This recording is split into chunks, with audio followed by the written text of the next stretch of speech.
Okey, Assalamualaikum warahmatullahi wabarakatuh. Salam sejahtera saya ucap kepada anda semua. Tak kira kat mana. So, berada dalam keadaan sihat sejahtera.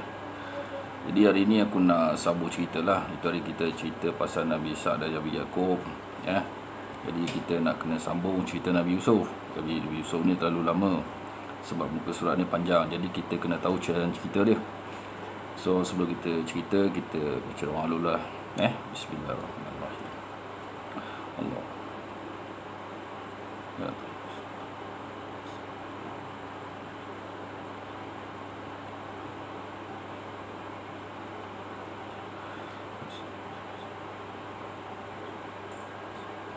Bismillah.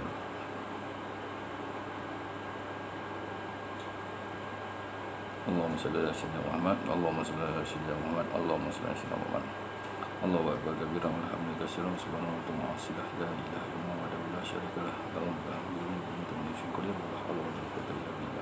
Bismillahirrahmanirrahim. Itu start mula. Bismillahirrahmanirrahim. Nabi Yusuf adalah anak kepada Nabi Yaakob. Baginda mempunyai 11 orang saudara, dia ada 11.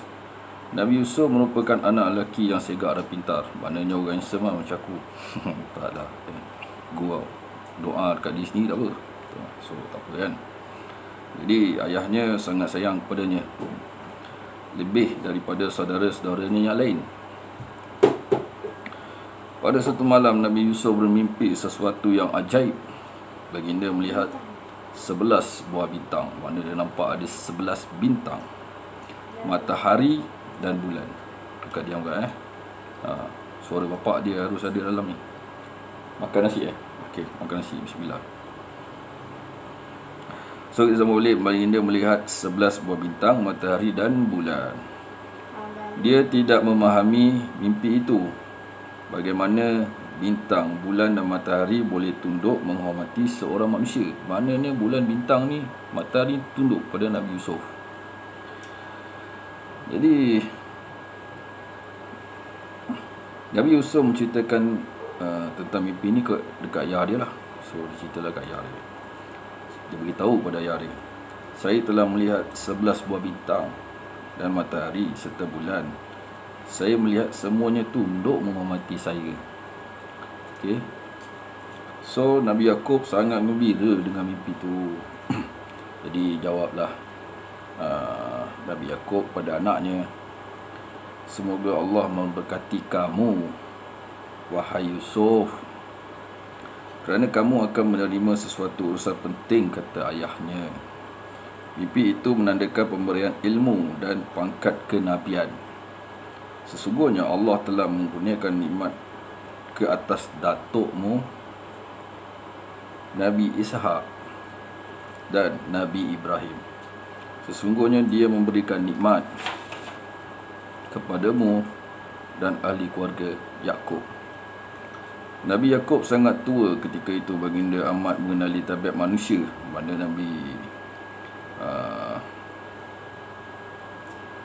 maknanya Nabi ni dia tahulah tabiat-tabiat bagi manusia. Dan juga perangai syaitan dapat menguasai dan memainkan manusia. Mana syaitan ni kerja dia memang kerja dia nak mainkan manusia, bodohkan manusia, mengerjakan manusia. Kita tak tahu grade syaitan ni macam mana, tapi dia suka mengerjakan sesama manusia. Kita tak tahu ada syaitan jenis manusia kan. Wallahu a'lam, kita tidak tahu. Wallahu a'lam, Allah yang maha mengetahui. Jadi sambung dia.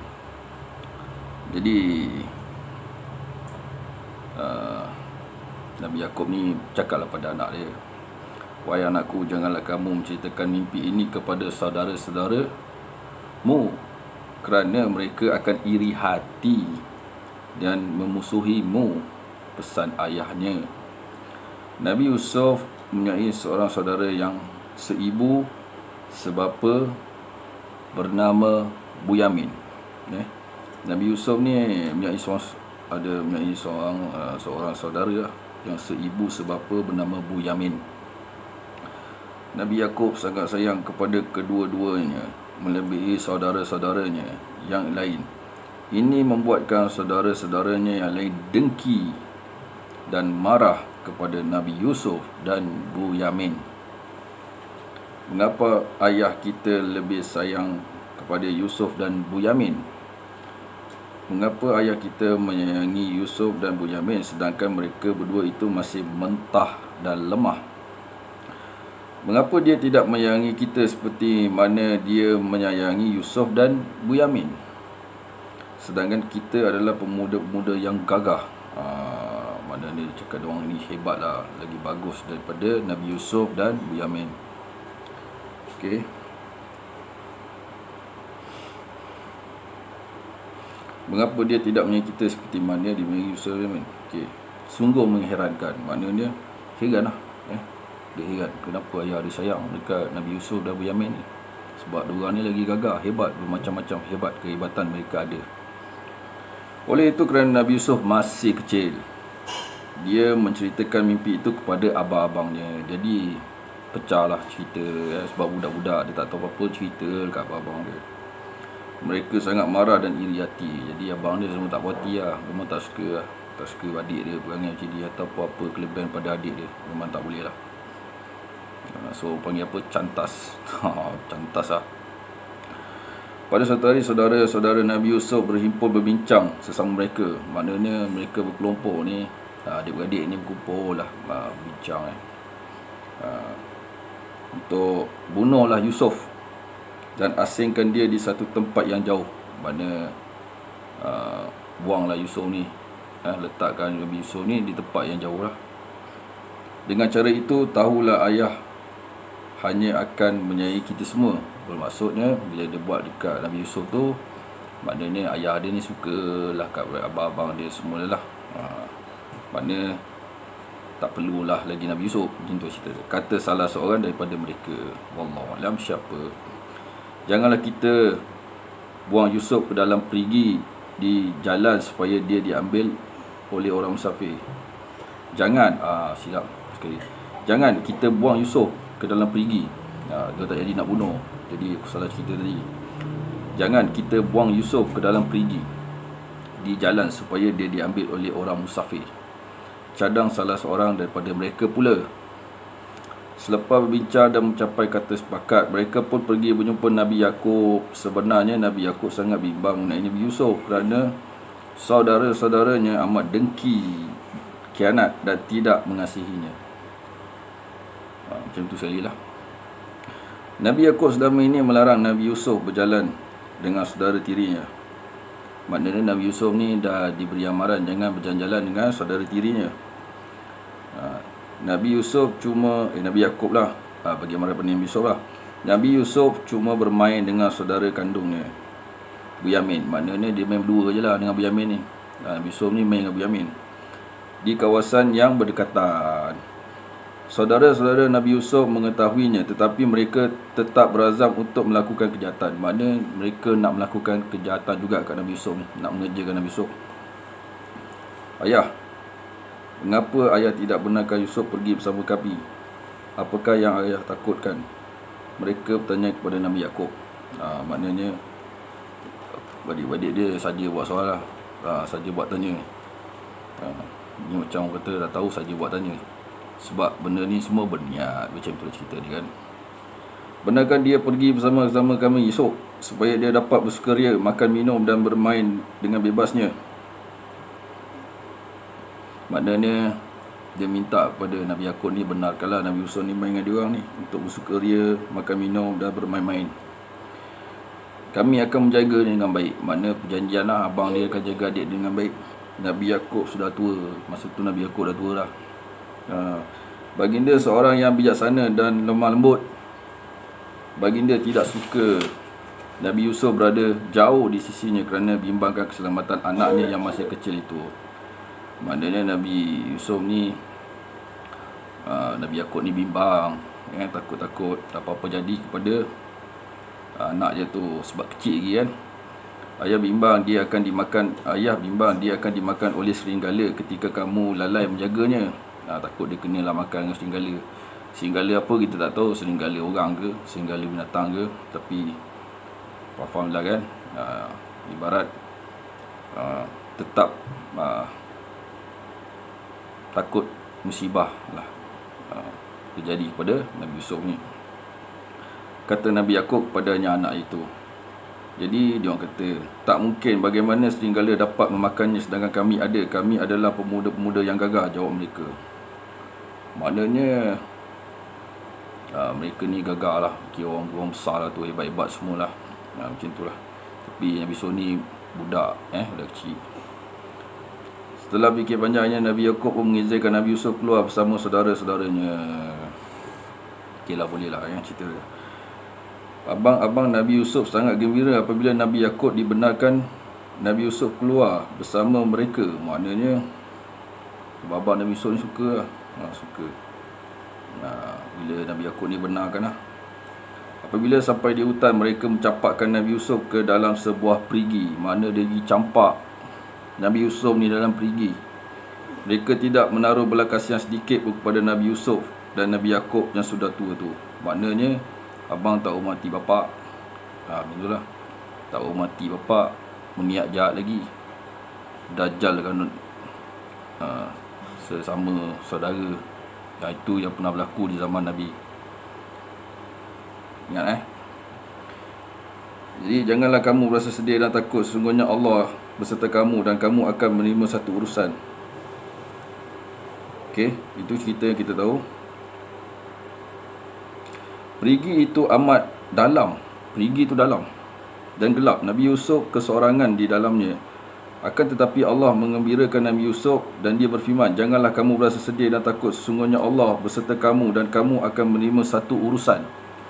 Pada satu masa nanti, saudara mara kamu akan hadir di hadapanmu dan kamu akan memberitahu tentang mereka tentang apa yang telah mereka lakukan.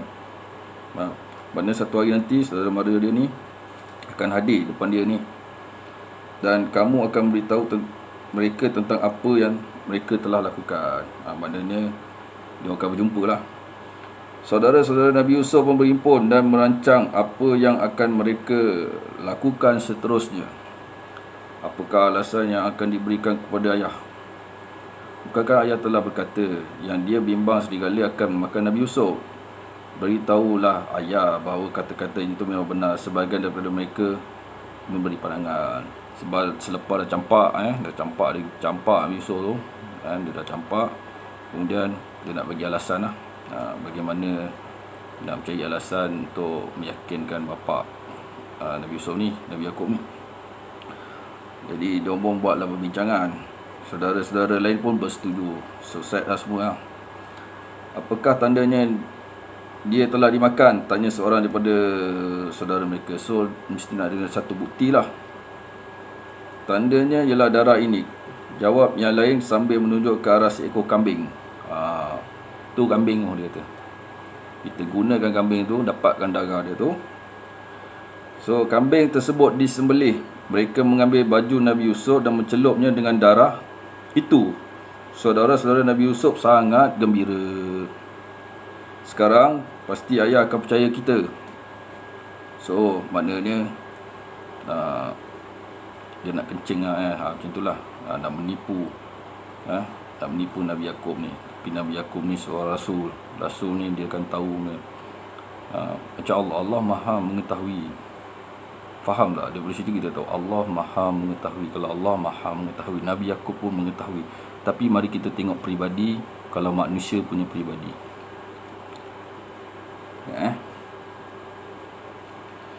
So sekarang pasti ayah akan percaya kita. Mereka pun pergi pulang dan berjumpa ayah mereka pada waktu senja sambil berpura-pura menangis. Biasalah kan, menangis.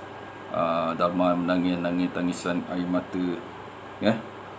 Wahai ayah, kami telah pergi memburu dan kami tinggalkan Yusuf menjaga barang-barang kami. Lalu dia dimakan oleh serigala, dia kata. Untuk menguatkan dakwaan mereka itu, mereka pun menunjukkan baju Nabi Yusuf yang telah berlumur darah kambing. Inilah darah Yusuf, kata mereka. Ayah mereka seorang Nabi. Baginda seorang yang lanjut umurnya dan banyak pengalamannya. Beliau lebih bijaksana daripada anak-anaknya. Nabi Yaqub tahu bahawa apabila serigala memakan seorang manusia, ia akan melukakan badannya dan mencarikan baju. Tetapi baju Nabi Yusuf masih elok. Keadaan baju tu elok je, cuma ada darah. Macam mana pula singgala makan? So, perbuatan bodoh yang ditunjukkan pada orang yang boleh berfikir. Macam tu cerita dia. Tetapi baju Nabi Yusuf masih elok. Okey. Baginda tahu bahawa kisah setinggala itu adalah kisah yang direka-reka oleh anaknya. Mana Nabi Yaakob tahu? Ayah tidak percaya kamu hanya mereka-reka cerita, tapi ayah akan bersabar, kata Nabi Yaakob. Manusia akan bersabar kalau Allah Maha mengetahui apa perancangannya. Wallahu alam. Serius, demi Allah cakap. Kita kena faham. Setiap perkara yang akan terjadi ada sebabnya. Yang kita tidak tahu, wallahu alam. Mereka telah lupa.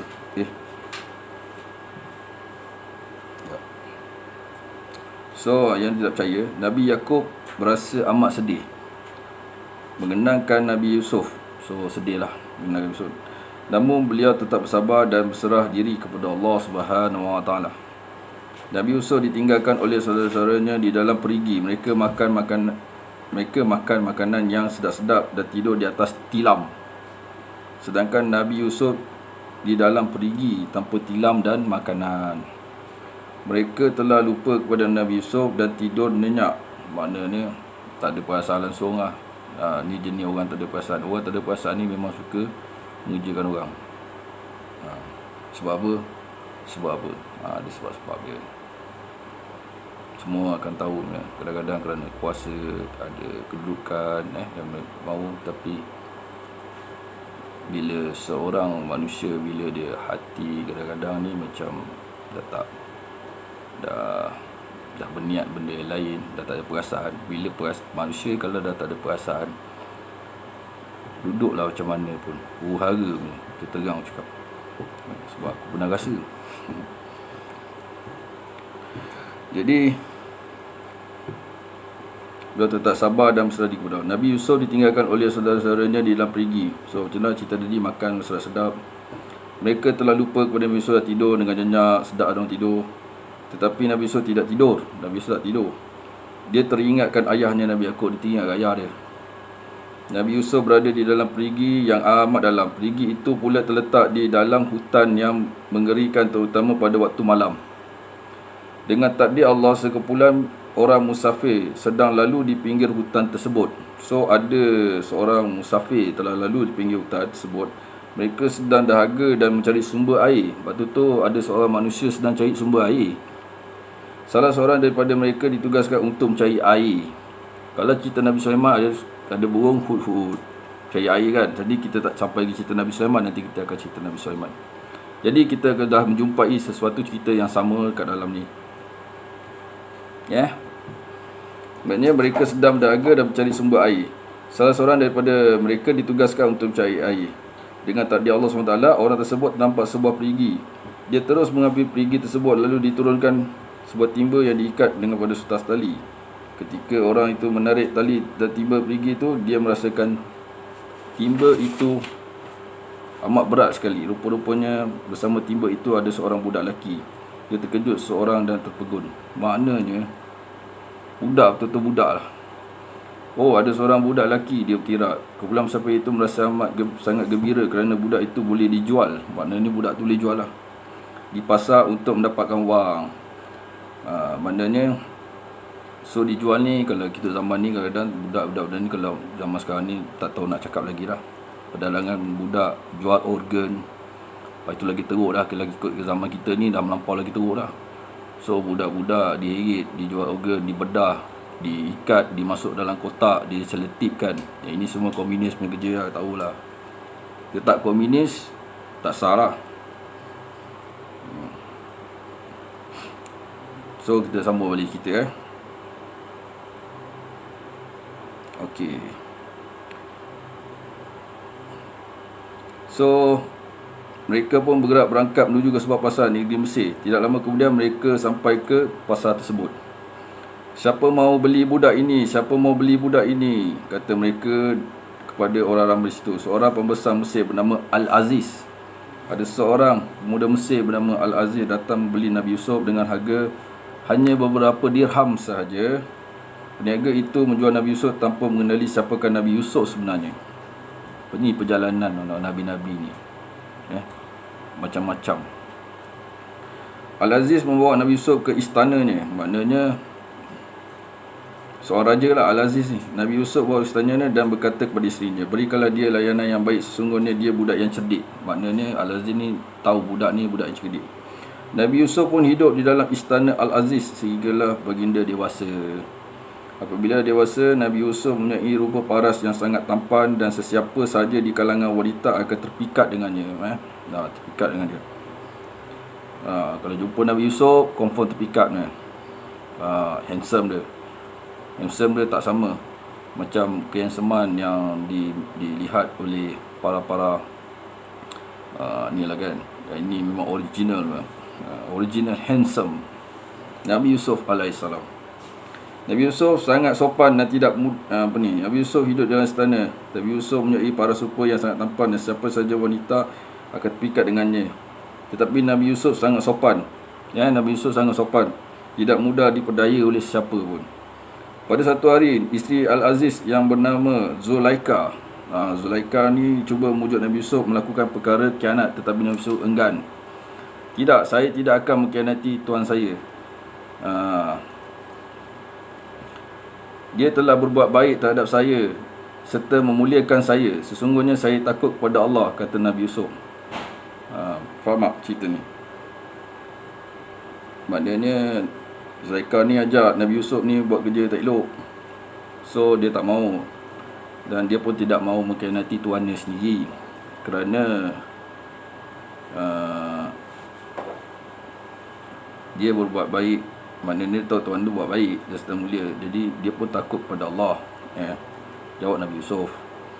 Ketika Nabi Yusuf hendak melarikan dirinya, isterinya Al-Aziz, masa cerita ni Nabi Yusuf nak lari ni, sebab dia dikejar oleh Zulaika ni. Isteri Al-Aziz telah menarik bajunya di belakang hingga koyak. Isteri Al-Aziz berasa sangat marah lalu mengadu kepada suaminya. Beliau menuduh Nabi Yusuf cuba mengganggunya, tapi Al-Aziz tahu bahawa isterinya berdusta dan dia tahu Nabi Yusuf yang benar. Biasalah zaman ni macam-macam. Awak telah melakukan kesalahan, kata Al-Aziz kepada isterinya. Maknanya awal-awal lagi dia direct straight to the point pada isteri dia. Peristiwa tersebut telah diketahui oleh orang ramai di Mesir dan beberapa kaum wanita yang mencerca perbuatan Zulaika tersebut. Maknanya bila orang dah tahu, jadi kaum wanita kat sana tu semua cerca perbuatan Zulaika ni lah, nak buat kat Nabi Yusuf itu. Dia sangat marah. Pada satu hari Zulaika telah mengadakan satu jamuan besar-besaran. Beliau menjemput wanita-wanita di negeri tersebut untuk hadir. Beliau menyediakan buah-buahan dan pisau untuk tetamunya. Maknanya sambil tu diberikan pisau dan diletakkan buah-buahan. Maknanya masing-masing kalau nak makan kena potong sendirilah. Zulaika memerintahkan Nabi Yusuf lalu je. Nabi Yusuf lalu je. Di dewan tersebut, wanita-wanita yang sedang memotong buah-buahan tadi terpegun dengan ketampanan Nabi Yusuf. Memang tampan Nabi Yusuf. Betul cerita dia. Ini bukan seorang manusia. Ini sudah tentu seorang malaikat yang mulia, katanya. Rupa-rupa semua ini malaikat ni. Betul cerita dia. Ada di antara terpotong jari. Mereka kerana terpesona dengan rupa Nabi Yusuf yang sangat tampan. Memang tampan. Isteri Al-Aziz pertama marah kepada Nabi Yusuf. Dia lancang. Dia tak dapat macam perbuatan khianat. Bila nampak pula perbuatan khianat tu, dia mengancam. Sebab apa? Nak mengerjakan Nabi Yusuf. Standard lah tu. Jadi kalau begitu, lebih baik engkau masuk ke dalam penjara, katanya. Jadi sebenarnya dia nak humban, nak mengerjakan Nabi Yusuf ni. Berlaku lagi tu kisah lagi, nak kena sumbat lagi dalam penjara. Al-Aziz juga berdapat lebih baik Nabi Yusuf ditinggalkan dalam penjara, walaupun dia tahu Nabi Yusuf tidak bersalah. Nabi Yusuf tak bersalah. Nabi Yusuf pun dimasukkan ke penjara.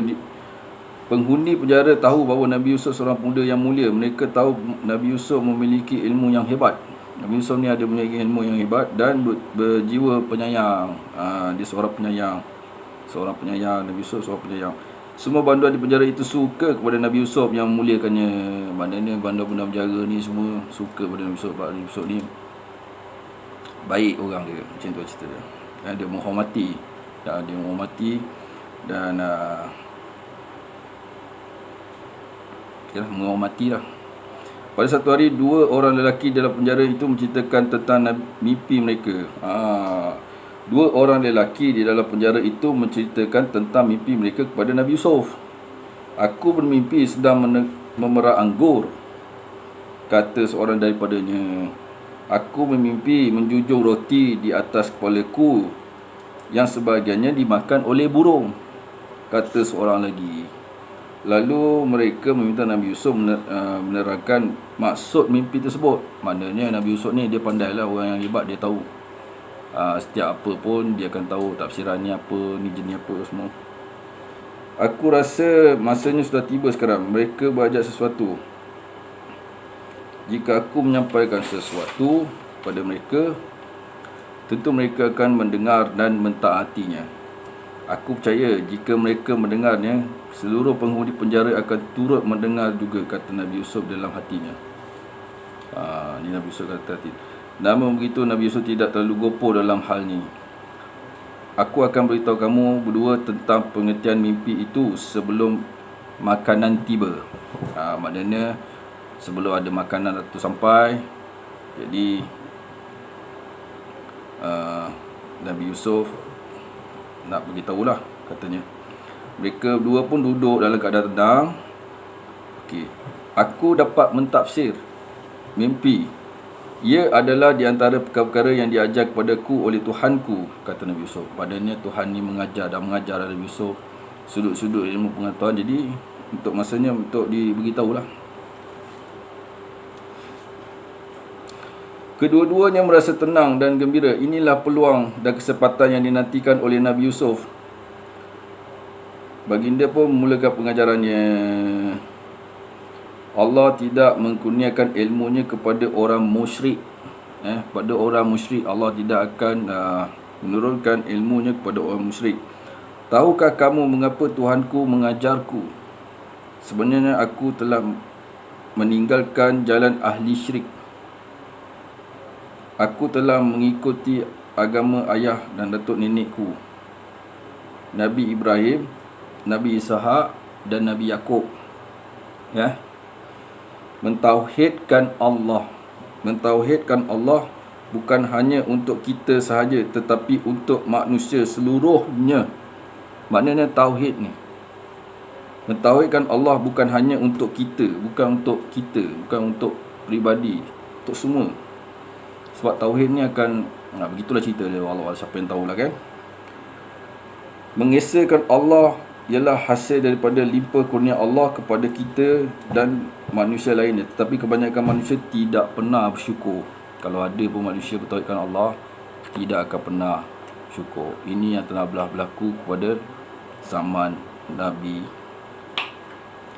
Yusuf. Nabi Yusuf berhenti di situ dan mengemukakan beberapa soalan kepada 2 lelaki itu. Kamu berkata Tuhan bumi, Tuhan laut, Tuhan rezeki dan Tuhan hujan. Kalau cerita Peramli, mambang tanah, mambang api, itu Peramli. Tapi dalam sini sebenarnya kamu berkata Tuhan bumi, Tuhan laut, Tuhan rezeki dan Tuhan hujan. Bagiku Allah adalah Tuhan sekalian alam. Allah ni Tuhan keseluruhannya, alam semesta. Yang manakah lebih baik menyembah Tuhan yang satu atau Tuhan yang banyak? Mana? Nak menduakan Tuhan ke? Nak jadi Tuhan tu banyak ke? Ataupun manusia ni hanya perlu satu Tuhan saja? Dialah bumi dan langit serta manusia.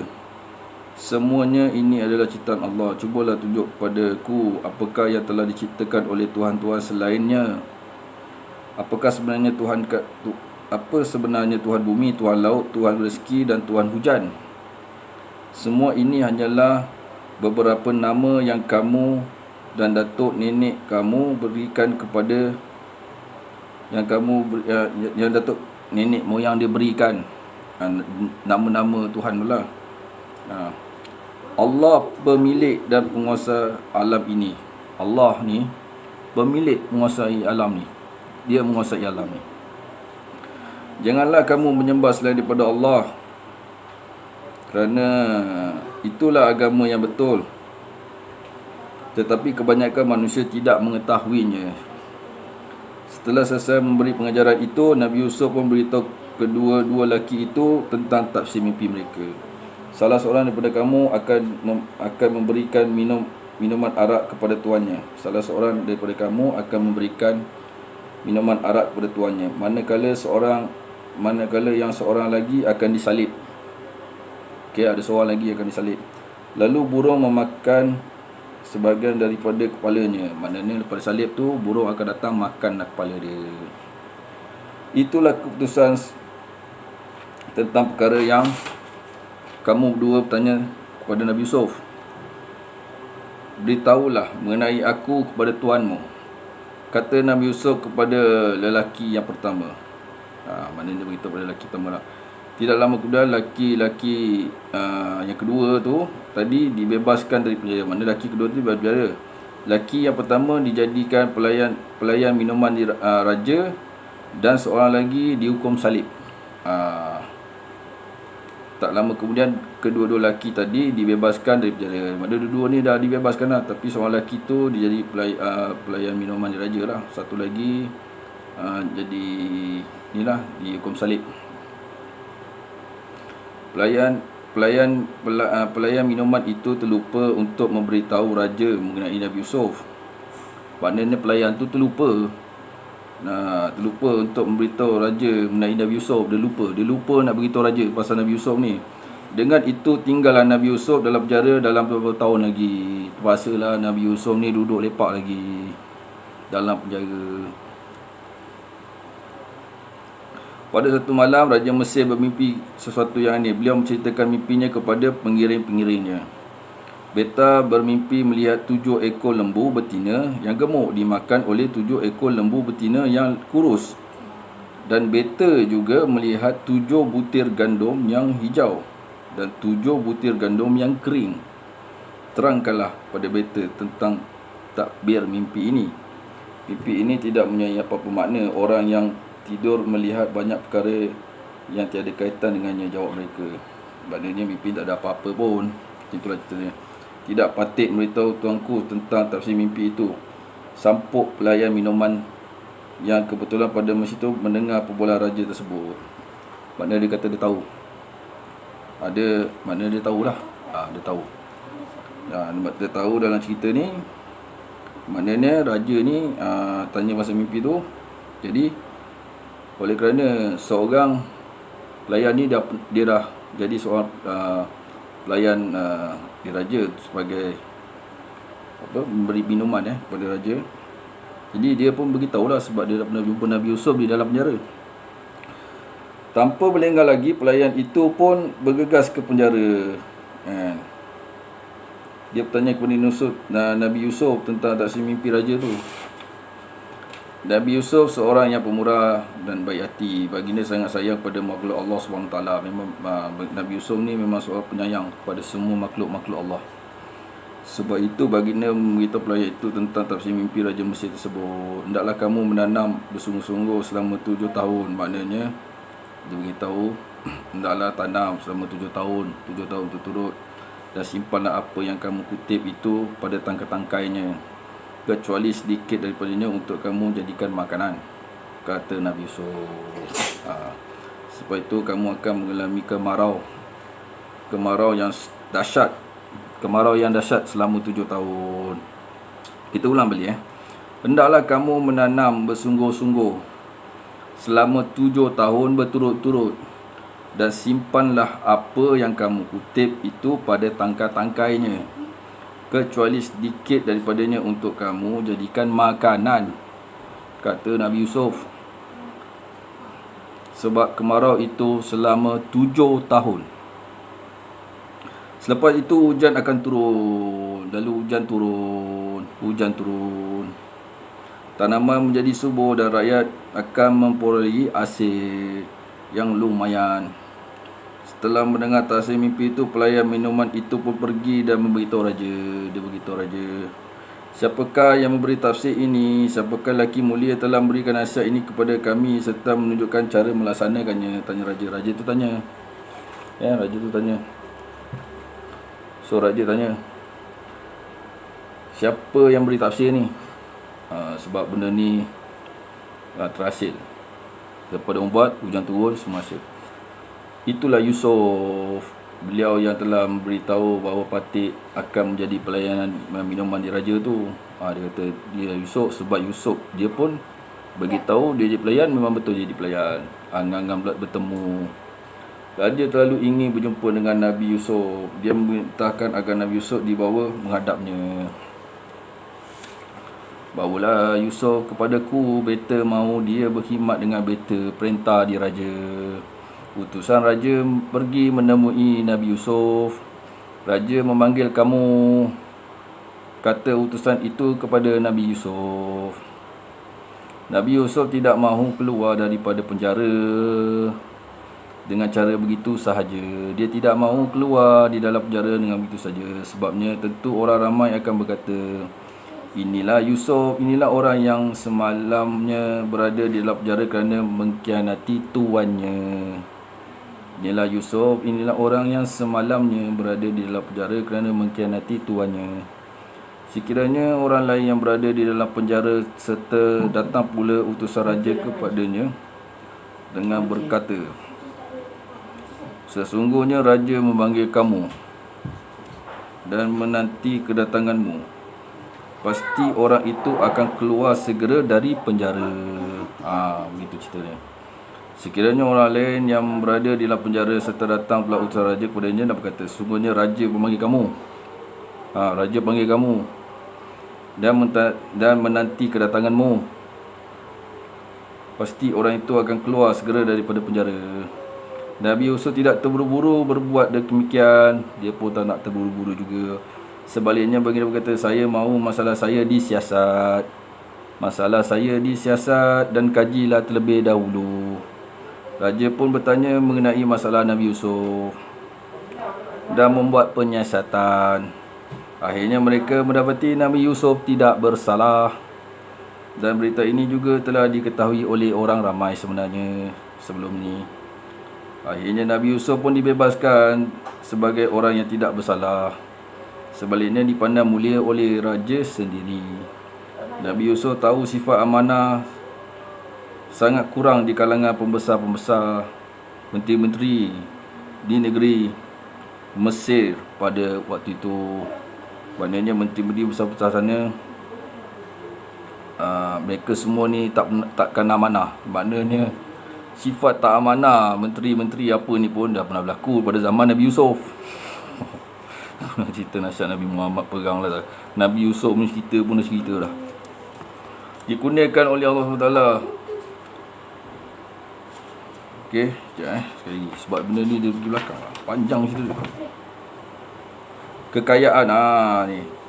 Sebab Nabi Yusuf tu tahu amanah yang dijalankan oleh pembesar-pembesar dan menteri-menteri ini semuanya tidak amanah di negeri Mesir itu. Kekayaan yang telah dikurniakan oleh Allah SWT telah disisiakan dan terbuang begitu saja. Maknanya semua ni dah memiliki kekayaan, tetapi kebanyakannya perkara yang berfaedah yang baik ni terbuang. Banyak perkara yang tertinggal macam-macam lah. Itu dia cerita dia. Wallahualam lah ya.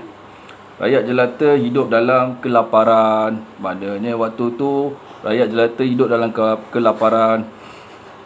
Sama cerita dia kan. Jadi ni ada perkara lah tu. Kita tak tahu, wallahualam lah. Kena selesaikan. Tak mungkin pasal Nabi, kita tak tahu apa sebab dia. Wallahualam lah. Allah yang maha mengetahui semuanya. Buatlah apa saja pun, janganlah sampai kita ni berperang. Kita cakap kita ni berperang dengan Tuhan. Jangan jadi manusia saut cabaran berperang dengan Allah. Itu bukan manusia dah. itu bangkainya bernyawa macam mana. Tu ingatlah, kalau tahu datang daripada Allah, musibah tu datang daripada Allah, perbetulkan dan perbaikilah sebalik semula ni, jadikan lebih baik.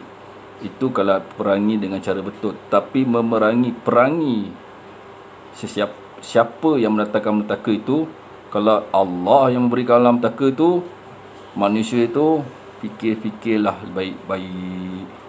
Adakah kamu orang Islam? Adakah kamu bertuhankan dengan Allah? Jawab. Kelak di dunia mampu boleh jawab, kekayaan mampu selamatkan keadaan, tapi di akhirat belum tentu. Wallahu a'lam. Rakyat jelata hidup dalam keadaan kelaparan, sedangkan kaum kerabat mereka hidup dalam kemewahan. Kaum kerabat diorang mewah, tak ada hal. Setakat kopi RM50, kita RM50 seminggu boleh pakai.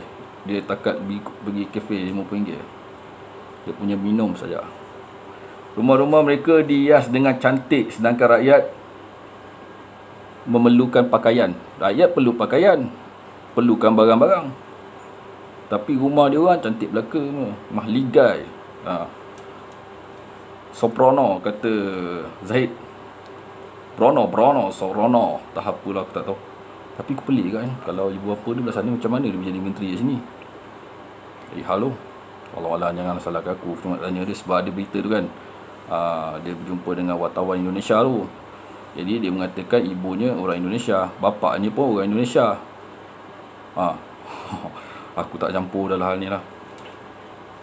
Nabi Yusuf seorang yang bijaksana lagi amanah. Baginda tidak mahu membiarkan golongan yang kaya ini memakan harta rakyat. Tak mahu. Baginda tidak tahan melihat rakyat di negeri tersebut lapar dan mati kebuluran. Nabi Yusuf tidak malu untuk menyatakan kebenaran. Alamak, tak samalah ni Nabi Yusuf. Ni akulah. Wallahualam. Maknanya Nabi Yusuf dia cakap je, dia takkan pernah takut, sebab dia tahu akhirat tetap bertemu dengan Allah, Tuhannya. Oleh demikian dia berkata kepada raja, jadikan saya pentadbir bendahara. Jadikan saya pentadbir bendahara hasil bumi Mesir. Sesungguhnya saya bersedia menjaganya dengan baik serta mengetahui cara mentadbirnya. Cara mentadbir. Kalau akulah mentadbir, aku dah lah, macam aku ni janganlah. Ni kisah Nabi, baca dalam buku. Tak payah boleh tengoklah buku ni sendiri, boleh baca lah. Ataupun boleh tengok balik lah.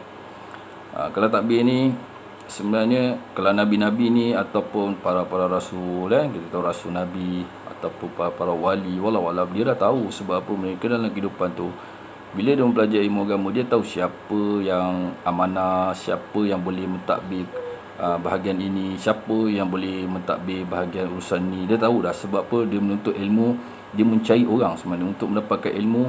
Yang ilmu tu disimpan dan dia menjalani proses kehidupan, mengenal Allah, mentauhidkan Allah tu. Itu yang dia jadi. Itu rasul-rasul dan nabi-nabi. Wallahu a'lam, Allah yang maha mengetahui. Itu sekadar teori dan fizikal lah yang aku boleh beritahu je lah. Wallahu a'lam.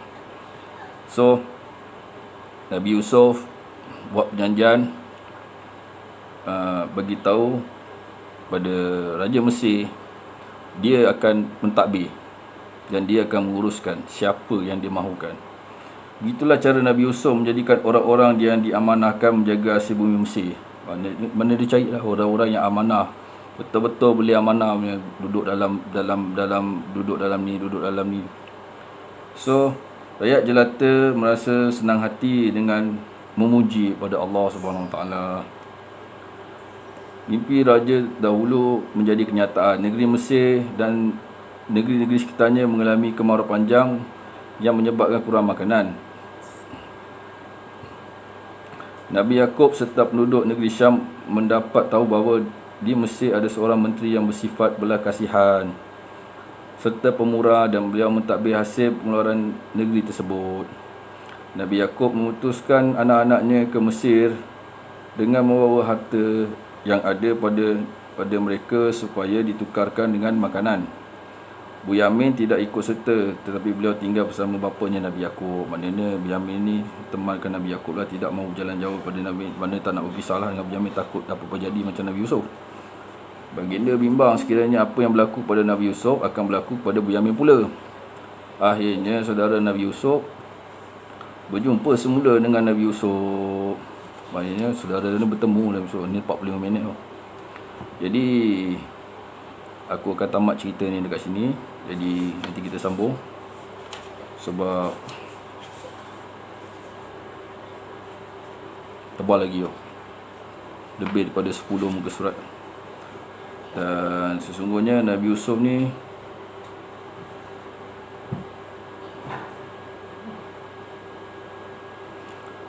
kalau dia ada pangkat pun dia tak pernah berubah lah. Dia memang macam tu je. Style dia memang macam tu lah.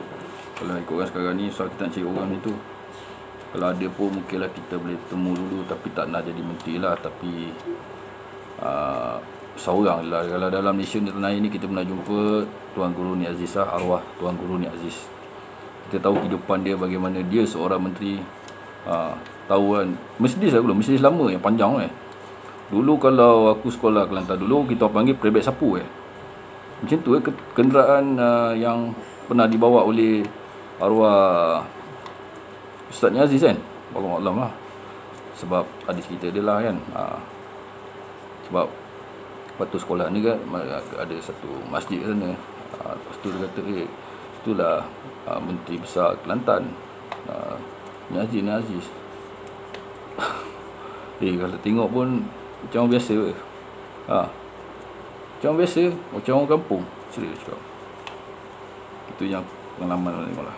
Masa tu aku di Arwah Matok kenali Kubang Krian. Masa tu peralihan. Patutnya dekat satu, tapi di sana dia bagi peralihan lah. Banyak jugalah aku kat sana. Waktu aku ambil air kat masjid, dekat masjid di dalam satu masjid ni, aku rasa tak mungkin lah orang masjid. Sebab apa? Rasa Allah yang tahulah. Sebab dia tegur aku kan, dekat masjid tu. Masa tu air tak ada. Memang dulu Kubang Krian, memang sekolah duduk masih sewa. Air manjang tau, kadang-kadang tak ada. Ada yang aku tahu tak, dulu zaman aku, siapa yang besar tak ada air, dalam plastik campak tak. Jangan main-main. Betul tak betul tak tahulah. Siapa tahu cerita ni. Jadi aku nak gerak dulu, nanti aku sambung lah sebab cerita ni terlalu panjang. InsyaAllah nanti kita masuk episod yang kedua. So aku nak gerak dulu. Kita habis ni, Rabbana atina fid dunya hasanah wa fil akhirati hasanah wa qina adzabannar. Sallallahu alaihi wasallam Muhammad wa alihi wasallam. Alhamdulillahirabbil alamin. Assalamualaikum warahmatullahi wabarakatuh.